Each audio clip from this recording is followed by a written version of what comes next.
Heart attack झाला तर त्या व्यक्तीला खूप छातीत दुखतं आणि ते दुखणं 45 मिनिट्स टू 2 आवर्स एवढ्या काळात राहतं.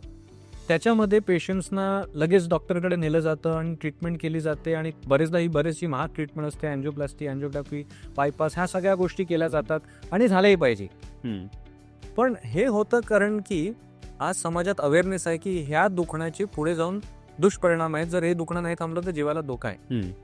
ऑटोइम्युन आजार मध्ये पेशंट वर्षानुवर्ष 3 वर्ष, 5 वर्ष, 15 वर्ष दुखणं काढत राहतात आणि तरी डॉक्टरकडे पोचतच नाही. जबकी त्याची ट्रीटमेंट जर मी कॉस्टच्याच हिशोबाने बोलले तर काहीच नाही आहे. म्हणजे खूपच कमी कॉस्टमध्ये अगदी बेसिक चांगल्या औषधं आहेत ज्याच्यामध्ये पेशंटना खूप चांगला रिझल्ट भेटू शकतो.